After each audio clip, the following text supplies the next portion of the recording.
지난 주일에는 집 나간 암나기들 덕분에 사울이 사무엘과 만나는 그런 스토리를 좀 우리가 살펴보았는데요. 그렇게 만나서 화목제 식사를 마친 두 사람은 그 다음에 이제 사무엘의 집으로 가서 지붕 위로 올라갔죠.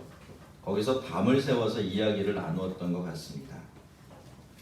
그렇다면 개인적으로 상당히 깊이 있는 대화들을 나누었을 텐데, 여러분 그렇다면 두 사람은 과연 무슨 대화를 그렇게 나누었던 것일까요? 우선 우리가 흔히 생각하는 것처럼 이게 사울을 왕으로 세우겠다라는 직접적인 이야기들은 아니었던 것 같아요. 27절을 보면 사무엘은 그 다음날 아침에 사울을 배웅하면서 비로소 내가 하나님의 말씀을 내게 들려주리라 라는 말을 했고요. 10장 1절로 넘어가서 기름을 부어주면서 그제서야 여호와께서 내게 기름을 부으사 그의 기업의 지도자로 삼지 아니하였느냐라고 말하고 있기 때문이죠. 그래서 짐작이기는 합니다만 그날 밤의 이야기는 그 당시 이스라엘의 형편에 대한 이야기가 되었을 겁니다. 그 대화를 통해서 사무엘은 사울이 과연 정말로 이스라엘의 왕으로서의 자질을 갖추고 있느냐, 역사적인 인식을 가지고 있고 지금 정치적인 상황을 잘 이해하고 있느냐, 하나님 앞에서 이 문제를 잘 바라보고 있느냐, 이런 것들을 검증했던 것이겠죠. 그리고 그 다음 날의 분위기를 보면 사울은 일단은 합격점을 받았던 것 같습니다. 자, 이렇게 해서 이제 사울은 아직은 비공식적이긴 하지만 이스라엘의 왕으로 기름 부음을 받게 되는데요. 그런데 여러분 이게 사울의 입장에서 본다면요, 정말로 믿기 어렵고 또 실감나지 않는 그런 일이 될 수밖에 없지 않겠습니까? 이스라엘의 한 구석에서 아무에게도 알려지지 않은 채로 살아갔던 촌놈이 잃어버린 아버지 나귀 찾으러 나왔다가 갑자기 이스라엘의 왕이 된 건데, 여러분 이게 쉽게 받아들여지고 수긍이 가겠습니까? 하나님도 사울이 이렇다라는 것을 잘 알고 계셨겠죠.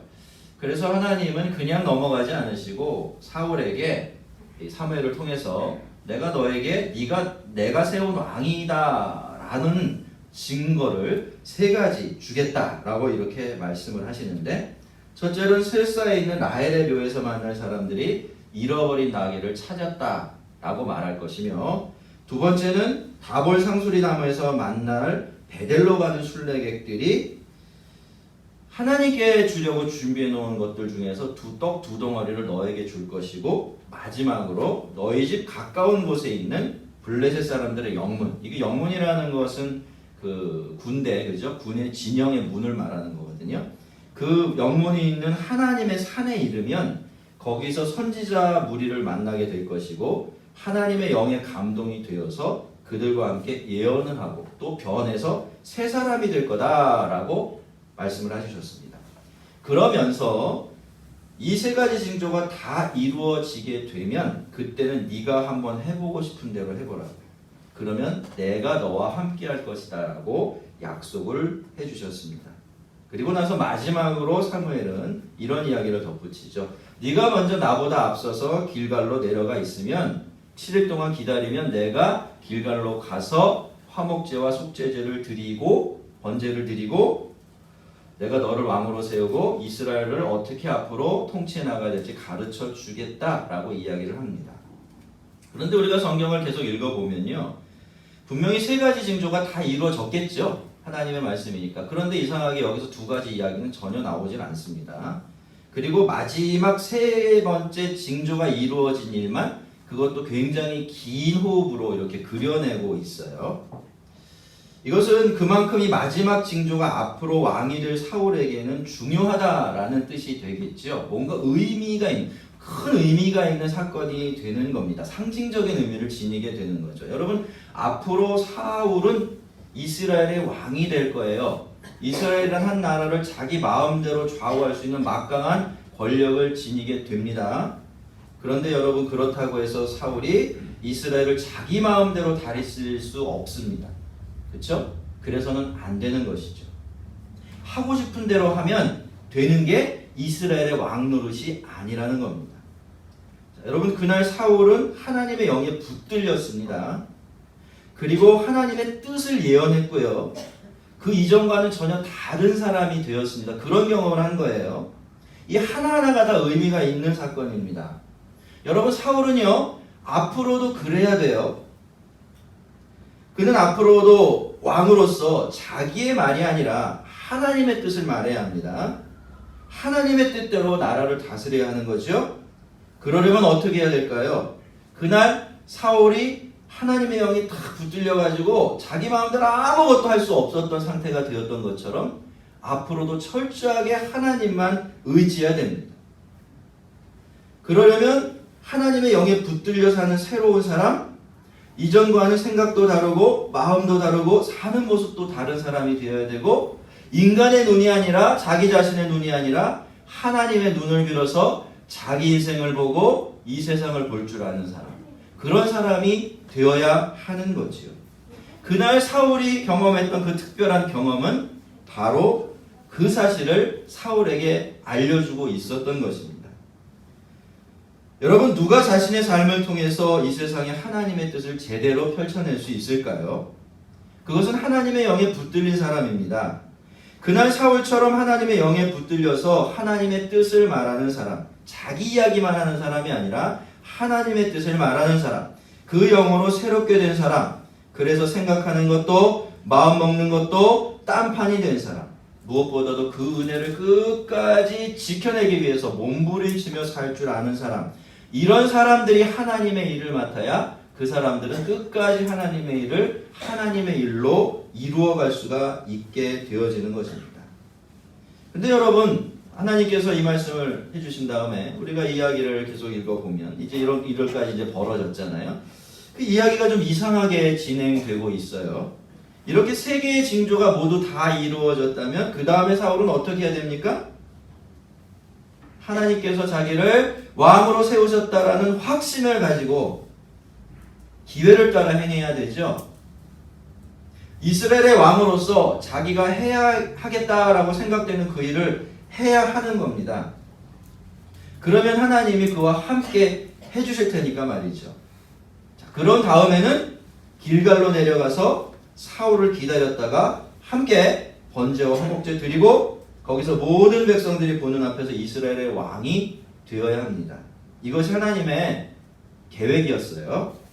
그런데 여러분, 본문에는 이런 이야기들이 싹 다 빠져 있습니다. 그 다음에 사울이 뭘 했다는 이야기가 없어요. 그리고 길갈로 갔다라는 이야기도 없죠. 그 대신 영 엉뚱하게 사무엘이 이스라엘 백성들을 전부 다 미스바로 모아가지고는 거기서 사울을 세우는 이야기가 바로 이어져요. 그래서 우리가 마지막 이야기만 띄워놓고 보면 이 일이 굉장히 스무스하게 자연스럽게 하나님의 계획대로 흘러갔던 것 같지만 실제로는 뭔가 이야기가 어느 시점부터 굉장히 서로 뒤틀려가고 있다라는 것을 알게 되는 겁니다. 여러분, 모든 상황들을 앞에서부터 다시 한번 좀 이렇게 맞춰서 생각해 보면 그런 이야기가 돼요. 사울이 사무엘과 만난 첫날 두 사람은 밤새도록 이야기를 나눴어요. 앞에서 우리가 짐작해 보았듯이 그 이야기는 분명히 지금 막 이제부터 심하게 이 블레셋의 괴롭힘을 당하기 시작하는, 고통받고 있는 이스라엘의 형편에 대한 이야기가 됐겠죠. 그런데 그 다음날 사무엘은 사울에게 기름을 부어주면서 말합니다. 여호와께서 너를 하나님 기업 이스라엘의 지도자로 삼으셨다라고 말이죠. 그러면 여러분, 당연히 이스라엘 왕이 될 사울의 가장 중요한 임무가 뭘까요?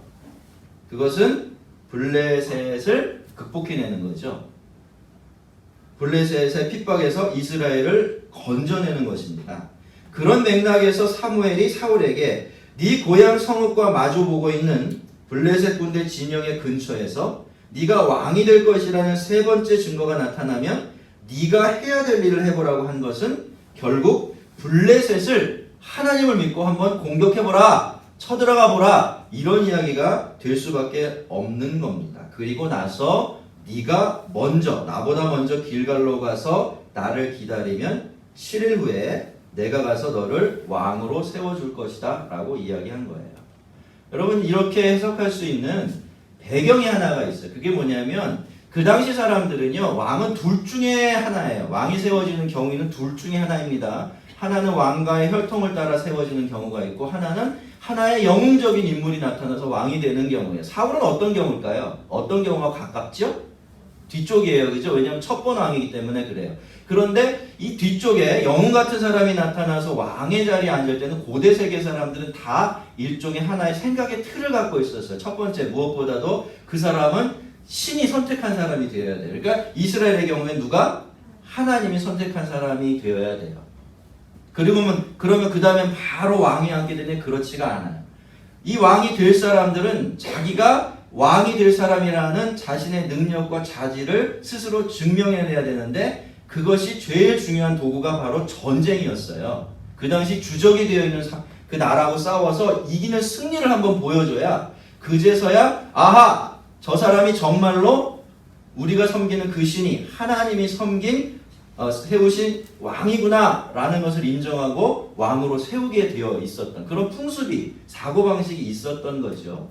이스라엘도 고대 사람들이었기 때문에 당연히 똑같은 사고방식을 가지고 있었던 거죠. 그래서 하나님은요 그 절차를 딱 맞춰서 사울을 가장 자연스럽게 영광스러운 모습으로 왕의 자리에 앉히려고 계획을 세워 놓으셨던 것입니다. 하지만 마지막 세 번째 징조가 다 이루어졌는데도 사울은 하나님의 말씀에 순종하지 않았어요. 생각해보면 그럴만도 하죠. 뭐가 변했습니까, 여러분? 그런다고 뭐가 변한 게 있어요? 자기 머리에 기름이 이렇게 발라졌다고 해서 뭐가 변한 게 있습니까? 물론 세 번째 징조를 경험하면서 큰 하나님의 감동하심을 경험을 했어요. 그런데 변한 거는요, 자기 마음밖에 없는 거예요. 세상이 변한 게 있습니까? 아무것도 없어요. 베냐민 지파는요, 여전히 작고 형편없는 그런 지파이고요. 블레셋은 여전히 이스라엘의 앞마당에 자기 집처럼 들어와 앉아 있는 겁니다. 여러분, 이런 상황이 어떤 상황이 되는지는 아마 갑작스럽게 하나님의 큰 은혜를 경험해 보신 분들은 다 알고 계실 거예요. 여러분, 우리가 은혜를 받는다고 해서 세상이 변합니까? 그렇지 않죠? 세상이 나를 바라보는 눈이 변하는가요? 그렇지 않습니다. 블레셋은 여전히 우리 집 앞마당에 보란듯이 자리를 잡고 있고요. 나는 여전히 집 나간 아버지의 나귀를 찾아다니던 그 시골 청년 그대로입니다. 사울이요, 이 시험을 이기지 못했던 거예요. 그래서 하나님께서 자기 마음에 주시는 소원을 따라서 하나님의 뜻에 순종하는 일에 실패하게 된 겁니다. 성도 여러분, 하나님께서 우리에게 특별한 은혜를 주시는 것이 왜 그러실까요? 그냥 나 하나님께 이런 은혜 받았어요 라고 동네방네 자랑하고 간증하러 다니라고 그러신 것일까요? 그러지 않는 겁니다. 여러분, 하나님이 아주 특별한 방식으로 자신을 드러내 주실 때 그게 우리에게는 엄청난 은혜로 다가오게 돼 있어요. 그러니까 하나님이 주시는 특별한 은혜는요, 우리의 귀에다 대고 하나님이 큰 소리로 소리치시는 거예요. 내가 여기 있다. 내가 너의 하나님이다. 이제부터는 그러니까 나를 좀 바라보고 나를 믿고 나를 따라와 봐라 라고 하시는 증거를 주시는 것입니다. 앞으로는 네가 그렇게 하면 내가 다 책임져 줄 거야 라고 약속을 하시는 거죠. 여러분, 우리가 이런 은혜를 받으면 어떻습니까? 너무너무 좋죠. 정말 좋습니다. 제가요, 대학교 때 이런 은혜를 한번 받고서 수련회 장을 밖으로 산책을 나갔다가요, 제가 주변에 있는 식물한테 다 말을 걸었어요. 왜냐하면 이 식물들이 저한테 말을 하는 것 같더라고요. 얼마나 복되고 얼마나 충만하고 행복한지 몰라요. 온 세상의 모든 구성 요소와 식물과 동물의 세포들이 다 살아서 하나님을 찬양하는 듯한 느낌을 받았어요. 근데 여러분, 삶의 자리로 돌아오면 어떻습니까? 여전히 나는 옛날의 나예요. 세상은 여전히 크고 강한 바위처럼 우리 앞을 버티고 있죠. 그렇지만 여러분, 그렇다고 해서 우리가 정말 달라진 것이 없느냐? 그렇진 않아요. 그렇죠? 우리는 하나님께 이미 받은 은혜가 있어요. 하나님께서 우리와 함께 하신다는 약속이 있는 겁니다.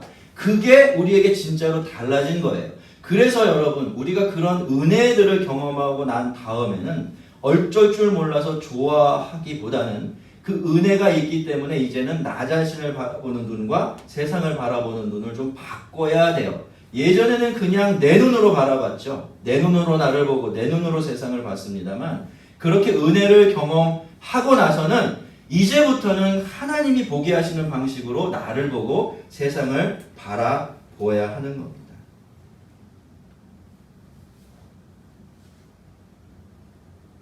사울은 그런데 이게 그렇게 되지를 못했던 거예요. 그래서 결국 사무엘은 어떻게 합니까? 어쩔 수 없이 이스라엘 백성들을 전부 다 미스바로 불러 모아서 사울을 왕으로 세울 수밖에 없었는데요. 마치 전에 두 사람 사이에 아무런 일이 없었던 것처럼 그렇게 움직여갈 수밖에 없었던 겁니다. 사무엘은 사울을 왕으로 세우기 전에 이스라엘 백성들에게 또 한 번 따끔한 설교를 합니다. 이스라엘의 하나님 여호와께서 이같이 말씀하시기를 내가 이스라엘을 애굽에서 인도하여 내고 너희를 애굽인의 손과 너희를 압제하는 모든 나라의 손에서 건져내었느니라 하셨거늘 너희는 너희를 모든 재난과 고통 중에서 친히 구원하여 내신 너희 하나님을 오늘 버리고 이르기를 우리 위에 왕을 세우라 하시는도다. 이렇게 이야기합니다. 설교의 요지인즉 이런 거예요. 오늘 내가 너희의 바램대로 왕을 세워주긴 할 거다. 그렇지만 이건 하나님께서 기뻐하시는 일도 아니고 너희들이 잘한 일도 아니게 될 거다. 그 이야기를 하고 있는 거예요. 분명히 그 사실을 알려주는 겁니다. 성도 여러분, 그런데 모든 일이 그래요. 하나님께서 우리에게 허락해 주신다고 해서 그 모든 일들이 하나님 보시기에 다 선한 것도 아니고 하나님이 기뻐하시는 일이 되지 못할 수도 있습니다. 하나님은요, 우리가 너무너무 고집을 부리고 집요하게 뭔가를 달라고 하면 그거 우리 손에 쥐어주시기도 하시는데요. 실은 그것이 나중에 보면 우리의 삶에 그다지 유익을 끼치지 못할 때가 있어요. 어떤 분들은 자기에게 하나님께서 하나님께 복을 달라고 매일매일 그 기도만 해요. 물론 물질적인 복입니다. 잘 나가게 해달라고 기도를 하는 거죠. 그래서 너무너무 집요하게 하나님께서 그 복을 주시지만 그 복을 막상 받아서는 어떻게 사용할 줄 몰라요. 그래서 자기 하나님 앞에서의 자기의 모습을 다 망가뜨리고 말게 됩니다. 저는 그런 분들을 한두 번 본 게 아니에요. 물론 그분이 그쵸? 그 은혜를 받아서 그 복을 받아서 어떻게 사용할 줄 몰라서 그런 일도 있었겠지만 실제로 하나님은 배우게 하시는 거예요. 아이가요, 우리가 어렸을 때 아이가 뜨거운 물잔 만지겠다고 고집 부릴 때 어떻게 하죠? 어떻게 하면 이 아이에게 이거 만지면 안 된다고 가르쳐 주죠? 아시죠? 다 아이들 키워봐서 아실 겁니다. 그렇게 해요. 하나님도 우리가 너무 고집 부리면 그렇게 하실 때가 있는 겁니다. 그렇기 때문에 여러분, 우리가 여기서 깨닫게 되는 것이 하나 있어요. 우리가 뭔가를 원할 수 있어요. 간절히 필요로 할 수도 있죠. 그런 거 하나님께 반드시 구하고 기도해야 됩니다. 그렇지만 그렇게 하면서도 믿음으로 간절히 기도를 하면서도 그렇게 내가 원하는 것과 소망하는 것과 나의 마음의 거리를 적당하게 둘 줄 알아야 돼요. 주시면 좋겠지만 안 주셔도 한번 대답해 보세요. 안 주셔도 정말 안 주셔도 괜찮다 이렇게 기도해야 되는 거예요. 하나님, 나 이거 반드시 주십시오. 꼭 필요해요. 왜요? 우리는 우리 필요를 정확하게 알 수 없거든요. 그러니까 당장 필요한 건 정말 필요한 겁니다. 그러니까 기도하는 거예요. 그러나 뒤에가 중요하죠. 안 주셔도 괜찮습니다. 따라해보세요. 안 주셔도 괜찮습니다. 그 마음을 늘 유지해야 돼요. 그래야 하나님께서 여러분에게 허락하시는 모든 것이 하나님의 뜻대로 여러분에게 주시는 복이 될 수가 있습니다. 여러분, 사무엘은 이제 하나님의 뜻에 따라서 제비뽑기로 왕을 선택하기로 하는데요. 무슨 왕을 세우는데 제비뽑기를 하냐, 유치하게 이렇게 생각할 수도 있지만 사실 이 제비뽑기가 정말 기가 막히는 신의 한 수, 하나님의 한 수였습니다. 우선 이 제비뽑기라는 것은요, 사람이 만들어낸 선택 방식이 아닙니다. 하나님께서 정해주신 선택 방식이에요. 여러분, 제비를 뽑는 것은 사람이지만 그 제비가 어떻게 뽑혀 나올지, 참새가 나올지 제비가 나올지 이런 거는 인간이 정할 수가 없죠. 그래서 결과는 온통 누구한테 맡기고서 제비 뽑기를 합니까? 하나님께 맡기고서 제비 뽑기를 하게 돼요. 그리고요, 이게 참 희한한 게요, 그렇게 모든 결과가 하나님께 맡겨져 있고 하나님께 달려 있지만 그럼에도 불구하고 제비를 뽑는 당사자는 누가 됩니까? 사람이 되는 거예요. 이게 묘한 겁니다. 이 제비 뽑기의 묘미가 바로 여기에 있는 겁니다. 여러분 옛날에 중매 결혼 하시는 분들이 썩 많았어요. 옛날 중매 결혼은 요즘 중매하고 다르죠. 옛날에 중매 결혼은 그냥 부모, 양가 부모가 만나게 하면 그냥 무조건 결혼하게 되는 그런 경우가 많았어요. 그러다 보니까 확인 안 한 상태에서 가정을 이루고 살아서 참 문제도 많았습니다. 그런데 그 시대도 용감하게 이 연애 결혼을 하시는 분들이 계셨는데 이런 분들은 그렇지 않아요. 큰 문제가 있어도요 꾸역꾸역 참고 사시더라고요. 그걸 그렇게 크게 불만하지 않아요. 왜 그럴까요? 내가 선택했잖아요. 내가 선택한 일이에요. 오랫동안 확인해보고 내가 선택했는데 내가 책임을 져야 되는 겁니다. 그러니까 어떻습니까? 살다가 너무너무 힘들고 어려워서 머리를 쥐어뜯는 경우가 발생하더라도 자기 머리를 쥐어뜯지 남의 머리 쥐어뜯지 않게 되는 겁니다. 여러분 인간의 선택과 하나님의 뜻이 절묘하게 맞는 자리가 어디예요? 제비뽑기예요. 그래서 하나님께서는 그날 제비뽑기를 통해서 이 이스라엘의 첫 왕을 선택하게 하셨던 것입니다. 한번 생각해 보세요. 첫 번 왕이에요. 첫 번 왕. 첫 번 왕이면 이 집안에서 이 지파에서 왕이 나오면 앞으로도 계속 그 지파는 왕의 지파가 되죠. 이거 엄청난 특권입니다. 그죠? 다들 자기 지파에서 왕이 나왔으면 하고 바라고 있었지 않았겠습니까? 말은 안 하고 표시는 안 했겠지만 서로 막 이렇게 눈길을 주고받으면서 우리야 우리야 이러고 있지 않았겠습니까? 그런데 그런 상황에서 하나님께서 일방적으로 이 사람이 왕이다 이렇게 주셨으면 사람들이 그거 쉽게 받아들일 수가 없겠죠. 그래서 이게 신의 한 수였던 것입니다. 여러분 이 세상에 살아가다 보면 우리가 우연히 그렇게 되는 것 같은 일들이 있어요. 그죠? 그러나 그 우연조차도 누구의 뜻입니까? 그렇죠. 왜냐하면 그 우연이라는 일이 일어나는 건 인간이 개입할 수가 없는 일이기 때문에 그런 거예요. 그러니 우리가 제비뽑기를 통해서 이 세상에서 일어나는 모든 일들은 결국엔 하나님의 손안에 있는 일들이구나 라는 것들을 좀 배울 수 있게 되는 것 같아요. 자 이제 각 지파에서 1000명씩 나오고 제비뽑기가 시작이 되는데 처음에는 12지파 중에서 베냐민 지파가 뽑혔고 베냐민 지파 중에서는 마드리 가족이 뽑혔습니다. 누군지 몰라요. 그렇게 줄여나갔더니 마지막에는 기스의 아들인 사울이 뽑혔습니다. 그런데 큰일이 났죠? 왜요? 찾아도 누가 없습니까? 사울이 안 보여요. 그래서 결국에는 이 사람들이 누구에게 묻습니까? 하나님을 찾아가서 하나님을 찾아가기보다 하나님께 사울을 통해서 사울의 행방을 묻게 돼요. 참 여러분 아이러니하지 않습니까? 여러분 이게 사람이에요. 사람은 결국에는 하나님을 찾습니다. 진짜 중요한 문제의 답은 하나님만 알고 계시니까 그렇습니다. 하지만 그러면서도 사람은 사람을 왕으로 세워달라고 해요. 하나님께서 꼭 그러셔야 한다라고 때를 부리지요. 사실 여러분 그 왕도 답을 압니까? 생각해 보세요. 그렇게 세워진 왕도 인간인데 그 왕이 우리의 인생과 이 나라와 이 세상의 모든 길을 다 알고 있습니까? 그렇지 않아요. 그런데도 인간은요, 인간 왕이 있어야 된다고 하나님은 하나님이고 사람은 사람이라고 이렇게 때를 부립니다. 사실 이스라엘은요, 계속 이렇게 살면 되는 거였어요. 하나님을 딱 왕으로 모시고 어려운 문제가 생기고 풀기 어려운 힘든 문제가 생길 때마다 누구에게 가서 물으면 되죠. 그러면 그분이 대답해 주시니까요. 자, 사람들이 하나님께 사울의 행방을 물었을 때 여러분 하나님이 얼마나 기가 막히셨겠습니까? 야 너희는 사람 하나도 찾지 못하면서 그런 사람을 왕으로 달라고 하냐? 그런 마음이 계셨겠지요. 하지만 하나님께서는 그럼에도 불구하고 사울의 행방을 알려주셨는데 그가 진보다리들 사이에 숨었느니라. 이렇게 말씀하십니다. 그렇게 해서 사람들은 자기들의 첫 왕을 어디서? 진보다리 뒤에서 찾게 되는데요. 사울은 자기가 왕으로 뽑힐 줄 알았습니까? 몰랐습니까? 알고 있었죠. 이미 사무엘에게 기름 부음도 받았고 자기가 왕이 될 거라는 증표를 3가지씩이나 다 받았잖아요. 그러니까 이건 불을 뻔하듯 보들 뻔한 일입니다. 하지만 여러분 그는 앞으로 나설 수가 없었고요. 그래서 그 크고 대단한 엄청나게 장대한 사람이 어디 뒤에 숨어요? 어떻게 숨었을까요?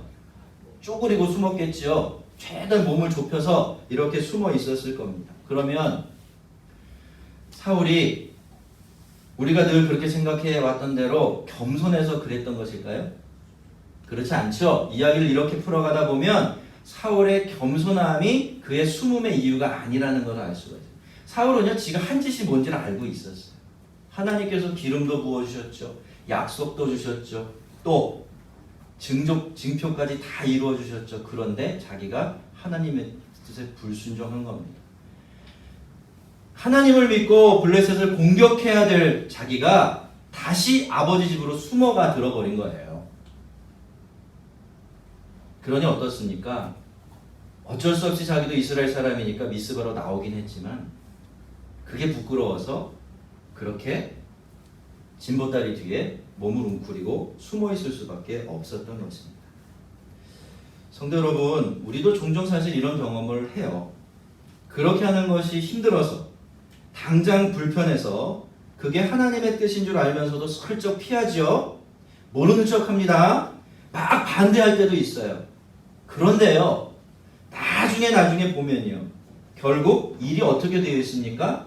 원래 되어야 했던 대로 되어 있어요. 그러면 우리는 하나님 앞에서 굉장히 겸연쩍어지죠. 얼굴이 벌개지면서 이럴 줄 알았다면 내가 진작에 하나님 뜻대로 할 걸, 이런 이야기를 스스로 되냅니다. 여러분, 사울은 하나님께서 자기를 위해서 준비해 놓으신 영광스러운 길이 있었는데 하나님을 믿지 못하고 두려워했기 때문에 그 길에서 벗어나게 되었지요. 그렇기 때문에 어떻게 되었습니까? 하나님의 뜻대로 결국에는 왕이 되기는 되는데 다른 사람은 어떻게 생각할지 몰라도 자기 자신은 그 일을 영광스럽게 여기지 못하고 부끄러워할 수밖에 없는 자리로 떨어지고 만 것입니다. 성도 여러분, 우리도 그렇습니다. 하나님의 뜻이 이루어질 때요, 그것이 정말로 우리에게도 자랑이 되고 영광이 되려면 우리가 미리 하나님의 뜻에 순종하며 살아야 돼요. 그래야 하나님께서 나를 통해 하나님의 뜻을 이룰 때 그것이 부끄러움의 이유가 아니라 영광의 이유가 될 수 있습니다. 자, 사무엘은 끌려 나오다시피 앞으로 나온 사울을 보면서 백성에게 이야기합니다. 너희는 여호와께서 택하신 자를 보느냐? 모든 백성 중에 이와 짝하리가 없느니라. 자, 그렇습니다, 여러분. 사울은 하나님께서 택하신 사람이에요. 그런 점에서는 사울과 비교할 수 있는 사람이 아무도 없어요. 그래서 사무엘이 정말 여기까지 뭐가 올라오고 있었겠지만 그럼에도 불구하고 사울의 손을 높이 들어준 거예요. 여러분, 그렇지 않습니까? 사무엘은 엄청 실망했을 거예요. 앞으로 실망할 일이 주구장창 남아있지만 이 사건을 통해서도 사무엘은 굉장히 실망했을 겁니다. 그럼에도 불구하고 사울이 바꿀 수 없는 사실이 하나 있었죠. 그게 뭡니까? 그럼에도 불구하고 사울은 하나님께서 택하시고 세우신 이스라엘의 왕이라는 거죠. 그래서 사무엘은 하나님의 뜻에 순종해서 자기 마음에는 들지 않았지만 그의 손을 들어 주었던 것입니다. 그런데 이렇게 해서 이제 첫 번째 왕이 탄생을 했지만 아직 한 가지 절차가 더 남아 있었어요. 그게 뭔가 하니 바로 나라의 제도를 백성들에게 말하고 그것을 책에 기록해서 여호와 앞에 두는, 여호와 앞에라는 것은 그 성막 안에 있는 그 제단 앞을 이야기하는 거거든요. 거기에 놓아두는 일이었습니다. 여러분, 이스라엘은요, 아무리 사람이 다스리는 나라가 되어도 여전히 하나님의 말씀으로 다스리는 하나님의 나라라는 사실은 변함이 없습니다. 어디에 있든 어떤 모양이 되든 교회는 하나님의 나라예요. 하나님의 말씀으로 다스리는 하나님의 영토로 남아 있어야 하는 곳입니다. 성도들의 삶도 마찬가지죠. 우리의 삶의 모습이 다 다릅니다. 형편도 다 다릅니다. 상황도 다 달라요. 그러나 그럼에도 불구하고 우리의 삶은 하나님의 영토입니다. 우리가 인정하든 인정하지 않든 상관이 없어요. 우리뿐만이 아니라 이 세상 모든 사람의 인생들이 다 마찬가지입니다. 그러니 그것을 알고 믿는 우리들이 어떻게 해야 될까요? 우리들의 삶의 방식을, 우리들의 삶의 제도를 어디에? 하나님 앞에 늘 놓아둘 줄 알아야 되는 겁니다. 이스라엘 백성들은 왕 만세를 외치면서 기뻐했는데, 그렇다고 해서 사울이 왕이 된 것을 모든 사람이 다 즐거워하고 기뻐했던 것은 아니었습니다. 어떤 불량배는 이르되 이 사람이 어떻게 우리를 구원하겠느냐 하고 멸시하며 예물을 바치지 않았죠. 이 사람이 어떻게 우리를 구원하겠느냐? 이 사람이 어떻게 우리를 구원하겠느냐? 이건 불량배들이 사울을 비아냥거리는 말이기도 했지만요.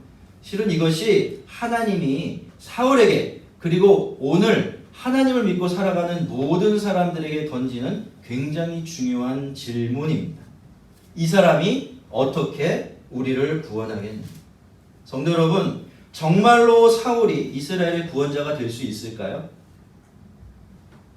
혹시 그 일이 가능해진다면 부분적으로라도 사울은 어떻게 해서 이스라엘의 구원자가 될 수 있을까요? 하나님은 지금 이걸 묻고 있는 겁니다. 사울에게. 그리고 이스라엘 백성들에게 말이죠. 답은 이제까지 사울이 사무엘을 만나고 또 왕으로 세워준 이 이야기 전체 속에 그 고스란히 숨어 있습니다. 사울은 하나님을 믿어야 돼요. 무엇보다도.